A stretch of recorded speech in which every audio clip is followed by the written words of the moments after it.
নিলয় সবসময় দুধের গ্লাস ফেলে দিত। আমি ওকে বারবার মানা করতাম, বলতাম মা কত আদর করে দুধ নিয়ে আসে, তা ফেলা ঠিক নয়। আজ আমি ঠিক করলাম নিলয়কে দুধের গ্লাস ফেলতে দেব না।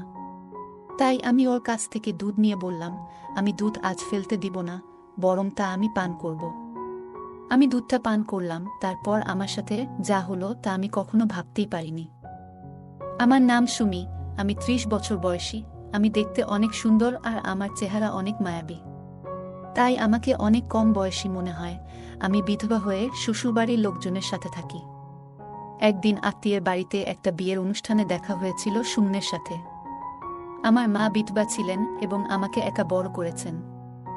আমাদের পরিবারে আর কেউ নেই, তাই আমি ছিলাম মায়ের একমাত্র ভরসা।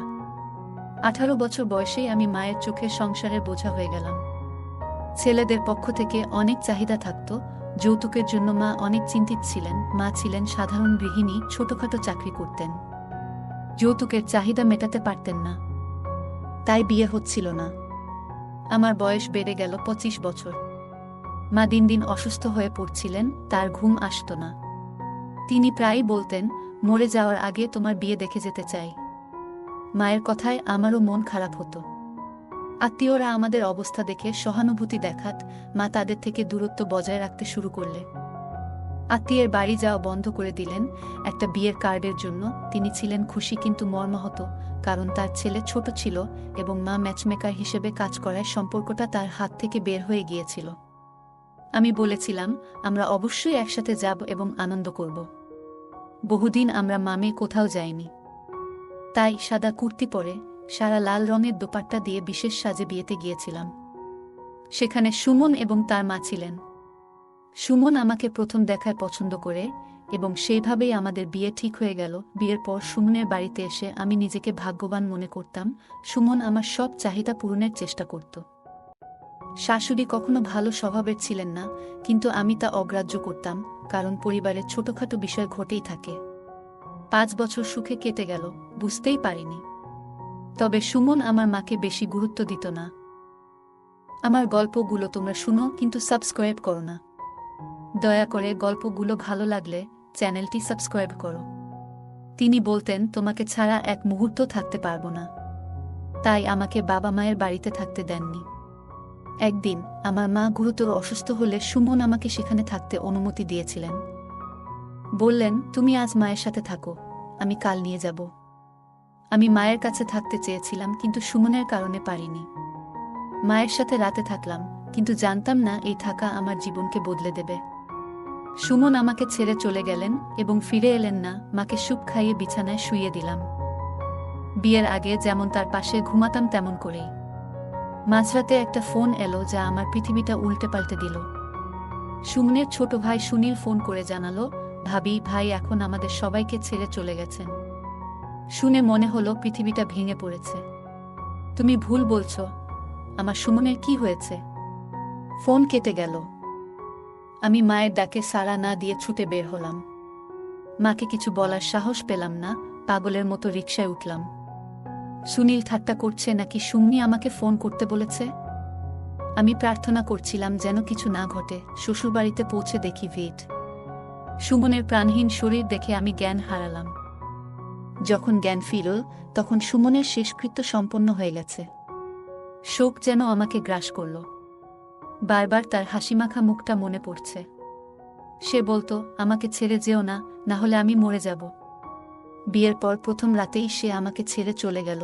3 দিন কেটে গেল। শ্বশুর বলল, আমি জানি না। সুনীল চিৎকার করছে। সুমন মেঝেতে পড়ে আছে। সুমনের মৃত্যু দেখে আমি নিস্তব্ধ হয়ে গেলাম। ভাবলাম, যদি সেই রাতে তার সাথে থাকতাম তাহলে হয়তো তাকে বাঁচাতে পারতাম। মৃত্যু আমার কাছে এক ধাঁধার মতো হয়ে গেল। 3 মাস পর আমি মায়ের বাড়ি যেতে চাইলাম, কিন্তু শাশুড়ি বললেন, তোমার মধ্যে শূন্যের সুবাস আছে, তোমাকে যেতে দেব না। আমি মাকে জিজ্ঞেস করলে মা বললেন, তুমি যদি শ্বশুরবাড়িতে থাকতে চাও, আমার আপত্তি নেই। কিছুদিন পর মায়ের অবস্থার অবনতি ঘটল। শ্বশুরবাড়িতে ফিরে আসতে হলো। সেখানে পৌঁছে শুনলাম এমন কিছু যা শুনে আমি আর মা হতবাক হয়ে গেলাম। আমরা আশা করিনি যে সুমনের মা আমাদের বাড়িতে আসবেন এই বিষয়ে কথা বলতে। মা বললেন, আমি একা সিদ্ধান্ত নিতে পারবো না, সুমির মতো জানতে হবে। শাশুড়ি আমার মতামত জানতে চাইলে বললাম, আমি সুমনের প্রতি অবিশ্বস্ত হতে পারি না এবং সুনীলকে বিয়ে করতে পারি না। শাশুড়ি আমাকে প্রত্যাখ্যান করতে বললেন। আমি সুমনের বউ হয়ে সেই বাড়িতে গিয়েছিলাম, এখন সুনীলের বউ হয়ে যাওয়া মেনে নেওয়া কঠিন। বিছানায় শুয়ে সুনীল ফোন করে বলল, আম্মুর অবস্থা খুব খারাপ, তুমি একবার আসলে হয়তো তিনি ঠিক হয়ে যাবেন। রোহিতকে বললাম, আমি বিয়ে করতে চাই না। আমি একবার বিয়ে করেছি, আর বিয়ে করব না। সারা জীবন একা কাটাতে চাই। সুনীল বলল, আমি নিজেও তোমাকে বিয়ে করতে চাই না, তুমি আমার জন্য সম্মানের জায়গায় আছো, আমি তোমার দেবর, বিয়ে করা সম্ভব নয়। সুমনের মা রাজি হচ্ছিলেন না। তিনি বললেন, তুমি যদি সুনীলকে বিয়ে করো তাহলে আমি শান্তিতে মরতে পারব। তুমি আমার একমাত্র সন্তান, তোমাকে এই সাদা পোশাকে দেখে কষ্ট পাই। সুমন ছিল তোমার সাপোর্ট, এখন তাকে ভুলে জীবন এগিয়ে নাও, যাতে আমিও সুখে মারা যেতে পারি। তার এই কথায় আমি বিরক্ত হলাম, রাগে চিৎকার করতে লাগলাম, তুমি আমাকে বারবার ইমোশনাল ব্ল্যাকমেইল করো, ঠিক আছে, আমি রাজি। বললাম মাকে, শাশুড়িকে বলে দাও আমি সুনীলকে বিয়ে করতে রাজি। মা কাঁদতে লাগলেন। আমি তাকে জড়িয়ে ধরলাম। আমার মনেও শান্তি এলো, কারণ এভাবে সুমনের স্মৃতির সাথে জড়িত থাকতে পারব। যদি অন্য কোথাও বিয়ে করতাম সুমনকে ভুলতে হতো, এখন সুনীলকে বিয়ে করে সেই বাড়িতেই থাকব যেখানে সুমনের সাথে এত স্মৃতি আছে। এই ভাবনা আমাকে সিদ্ধান্ত নিতে সাহায্য করল। আমার শাশুড়ি খুশিতে মিষ্টি নিয়ে এলেন এবং কিছু টাকা উপহার দিলেন। তিনি বললেন, একটি মহৎ কাজে দেরি করা উচিত নয়, তাই 3 দিনের মধ্যে বিয়ের প্রস্তুতি শুরু করলেন।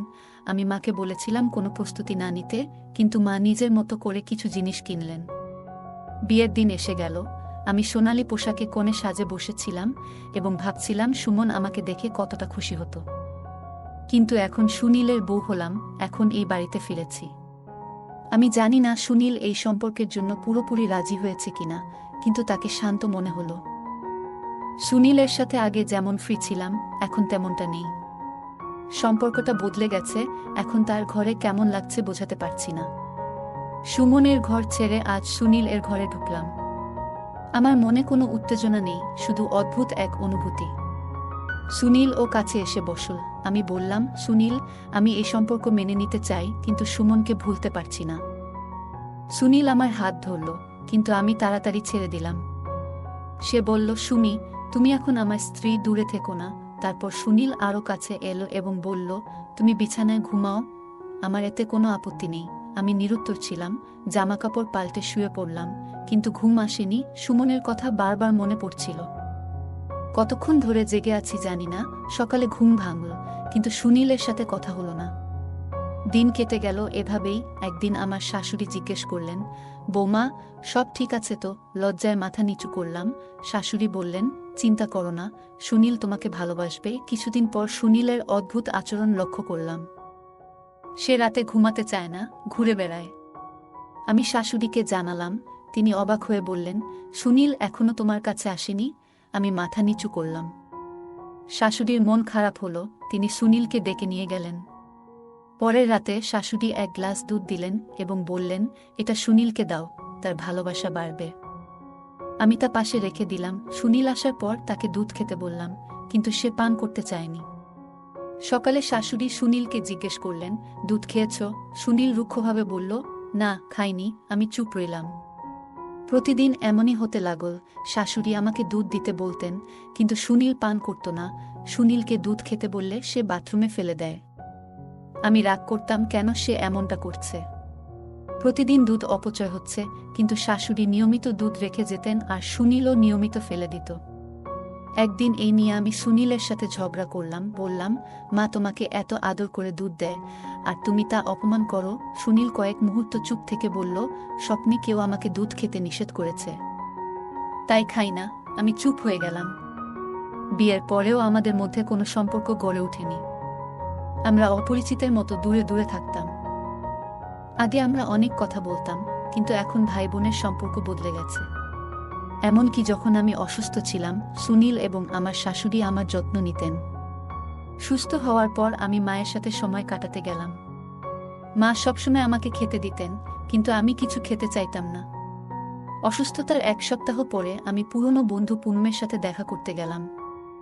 মা বললেন, গতকাল পুনমের মা এসেছিলেন, ওর সাথে দেখা কর। পুনম আমাকে দেখে খুশি হলো। আমি তাকে জিজ্ঞাসা করলাম, সুনীল কেমন? আমি একটা দীর্ঘ নিঃশ্বাস নিয়ে বললাম, সুনীল ঠিক আছে, কিন্তু সুনীলকে ভুলতে পারছি না। আমি সুনীলের সাথে নতুন করে সম্পর্ক শুরু করতে চাই, কিন্তু মন মানে না। বউ হয়ে নতুন জীবনে প্রবেশ করলেও পুরনো স্মৃতি ভুলতে পারা কঠিন। আগে সুমনের বউ ছিলাম, এখন সুনীলের বউ। পুনম বলেছিল, সাহস হারিও না, সুমনের স্মৃতি ভুলে সুনীলকে আপন করে নাও। মাথা নেড়ে বাড়ি ফিরে এলাম। একদিন পরে শাশুড়ি ও সুনীল এর খোঁজ নিতে মা বললেন, অনেক দিন হলো, এবার যাও। শাশুড়ি আমাকে দেখে খুশি হলেন, বললেন, অনেক দিন পর এলি। আমি তোমাকে নিয়ে আসার কথা ভাবছিলাম। সুনীল কিছু বলল না, চুপচাপ রুমে চলে গেল। আশা করেছিলাম সে আমাকে মিস করেছে বলবে, কিন্তু কিছুই বলল না। রাতে শাশুড়ি 1 গ্লাস দুধ নিয়ে এলো। সুনীল দুধ ফেলে দিতে শুরু করলে বললাম, মা এত যত্ন করে দুধ দেয়, তুমি কেন ছিটিয়ে দাও? রোহিত বলল, স্বপ্নে কেউ আমাকে দুধ খেতে নিষেধ করেছে। আমি চুপ হয়ে গেলাম। বিছানায় শুয়ে সুনীল এর জন্য অপেক্ষা করতে করতে হঠাৎ সুমনের স্বপ্ন দেখলাম। সে বলল, তোমার যদি ভালোবাসা থাকে এখান থেকে চলে যাও। ঘুম ভেঙে উঠে দেখলাম রুমে সুমন নেই। শাশুড়িকে বললাম, কিছু না, সব ঠিক আছে। মনে হচ্ছিল সুমন আমার কাছে এসে বলছে, এখান থেকে চলে যাও। সুমনের স্মৃতি ভুলতে পারছিলাম না। শাশুড়ি জিজ্ঞেস করলেন, তুমি ভালো আছো তো? আমি বললাম, হ্যাঁ, সব ঠিক আছে, কিন্তু মন থেকে সুমনকে ভুলতে পারলাম না। বুঝতে পারছিলাম না কেন সে আমাকে এভাবে বলেছিল। আমি অসহায় হয়ে কাঁদতে লাগলাম। সুমন বলেছিল ভালোবেসে জীবনকে নতুন করে সাজাতে। আমি হতাশ হয়ে সোফায় পড়ে গেলাম। শ্বাস নিতে কষ্ট হচ্ছিল। শাশুড়ি কাঁদতে লাগলেন। আমি বললাম, কি হয়েছে মা? কেন এভাবে কাঁদছো? শাশুড়ি বললেন, কিছু না সোনা, কিন্তু আমি জানতাম কিছু একটা আছে। কিছুক্ষণ পর শাশুড়ি বললেন, তুমি যখন প্রথম এলেই আমি ভাবলাম তুমি আমার ছেলের জন্য পারফেক্ট, কিন্তু সুনীল তোমায় দেখে কষ্ট পেয়েছে, কারণ সে মনে মনে তোমাকে চেয়েছিল। আমি অবাক হয়ে বললাম, কিন্তু কেন? শাশুড়ি বললেন, সুনীল প্রথম থেকেই তোমায় পছন্দ করত, কিন্তু আমি বুঝতে পারিনি। ওর জন্য এটা বড় ধাক্কা ছিল। আমি ভাবলাম, কিভাবে এমন হলো? শাশুড়ি বললেন, সুনীল এর চোখে তোমার প্রতি আকর্ষণ ছিল। ওর সাথে এই নিয়ে অনেকবার কথা বলেছি, কিন্তু ও মানতে চায়নি। সুনীল খুব রেগে গিয়েছিল এবং বলেছিল, তুমি সবসময় আমার থেকে সবকিছু কেড়ে নাও। এবারও তাই করেছ। সে খুব কষ্ট পেয়েছিল এবং তার ভালোবাসাকে মনের গভীরে চেপে রেখেছিল। আমার মনে পড়ল, একদিন সুনীলের সাথে সুমনের ঝগড়া হয়েছিল। শাশুড়ি বলল, রোহিত তোমাকে ভালোবাসত, কিন্তু সুমনের জন্য সে কিছুই করতে পারেনি। এখন তোমার কাছে সবকিছু খুলে বললাম। সুনীল তোমার সম্পর্কে ভুল অভিযোগ করেছিল, তাই প্রথমবারের মতো তুমি রাগে ওর উপর হাত তুলেছিলে। কিন্তু যখন সুমন সুনীলকে আঘাত করেছিল, সুনীল প্রতিশোধে উন্মত্ত হয়ে বড় ভাইয়ের দিকে তেড়ে যায়। আমি ওদের থামানোর চেষ্টা করেছিলাম, কিন্তু কোনো কাজ হয়নি। সুনীলের হাত থেকে সুমন মারা গেল। আমি তখন গর্ভবতী ছিলাম এবং আর কোনো সন্তান হারাতে চাইনি, তাই সবাইকে বললাম সুমন ঘুমের মধ্যে হার্ট অ্যাটাকে মারা গেছে। সুনীলের জন্য। সুমনের মৃত্যু ছিল এক কঠিন অভিজ্ঞতা। কিছুদিন পর আমি তোমাদের বিয়ের ব্যবস্থা করেছিলাম, যদিও সুনীল তখনও সুমনের মৃত্যুর কারণে মানসিকভাবে বিপর্যস্ত ছিল। বিয়ের প্রথম রাতেই সুনীল তোমার কাছে এসে সুমনের মুখ দেখতে পেয়েছিল। ভয়ে সে তোমার কাছ থেকে দূরে চলে যায়। আমি জানতাম সুনীল এর মধ্যে গভীর দুঃখ ও অপরাধবোধ ছিল, তাই আমি চেয়েছিলাম তোমাদের সম্পর্ক স্বাভাবিক করতে। আমি চেয়েছিলাম সুনীল যেন শান্তিতে থাকতে পারে, তাই তাকে দুধে কিছু মিশিয়ে দিতাম যাতে সে তা পান করে চেতনা হারায় এবং সবকিছু ভুলে যায়। কিন্তু সুনীল সেই দুধ খেত না, কারণ তার মনে সুমনের প্রতি অপরাধবোধ ছিল। সুনীল বুঝতে পারছিল সুমনের আত্মা যেন তাকে তাড়া করছে, তাই সে আর তোমার কাছে আসতে সাহস করত না। সে যখন সুমনকে সামনে দেখে, সুনীল ভয়ে পালিয়ে যায় এবং বারবার ক্ষমা চায়। আমি কিভাবে ক্ষমা করব, যে আমার ছেলেকে আমার কাছ থেকে ছিনিয়ে নিয়েছে, আমার ঘর ধ্বংস করেছে, শুধুমাত্র একজন নারী পাওয়ার জন্য? সুনীল যদি আগে বুঝত, পরিস্থিতি অন্যরকম হতো। কিন্তু এখন অনুতপ্ত হয়ে আমি তাকে বুঝিয়েছি যে তাকে সুমির সাথে থাকতে হবে। তাকে সম্মান ও ভালোবাসা দেওয়ার চেষ্টা করুক, সে তার স্ত্রী। কিন্তু সে বলে সুমন সামনে এসে দাঁড়ালে সে দূরে সরে যায়। আমি তোমাকে এসব বলতে চাইনি, কিন্তু আজ বলতেই হলো। কারণ তোমার জানার অধিকার আছে। আমার মেয়ে, আমাকে ক্ষমা করো। আমি অসহায় মা, আমার আর এক ছেলেকে হারাতে চাই না, লোকেদের কাছে মিথ্যে বলেছি। শাশুড়ি হাত জোর করে বলেছিল, কিন্তু আমার পিঠে যেন পাহাড় ভেঙে পড়ল। রুমে গিয়ে শুয়ে পড়লাম। সুনীল এর আচরণ মনে পড়ছিল। আমি ব্যাগে জামাকাপড় রাখতে গিয়ে নিঃশ্বাস বন্ধ হয়ে গেল। সিদ্ধান্ত নিলাম আর আসব না। মাকে বলিনি, কারণ চাইনি মাও কষ্ট পাক। সুনীল বারবার মাফ চাচ্ছিল, কিন্তু সম্পর্ক রাখতে চাইনি। মা কিছু জানত না। প্রতিদিন সুমনের কাছে ক্ষমা চাই, বলি সে তোমার খুনি ছিল না। সুমন হাসে, আমি তৃপ্তি পাই। আস্তে আস্তে সবকিছু স্বাভাবিক হয়। সুনীল আগের থেকে এখন অনেক পরিবর্তন হয়, আর আমার শাশুড়ির কথা চিন্তা করে এখন আমি সুনীল এর সাথে সংসার শুরু করি। কারণ এখন আর কিছু করার নাই। কারণ যা হবার তা তো হয়ে গেছে। চাইলেও তো তা ফিরে পাবো না। গল্পটা কেমন লাগলো জানাতে ভুলবে না। আরও মজার মজার রোমান্টিক গল্প শুনতে চাইলে ভিডিওটি লাইক, শেয়ার এবং চ্যানেলটি সাবস্ক্রাইব করতে ভুলবে না। ধন্যবাদ।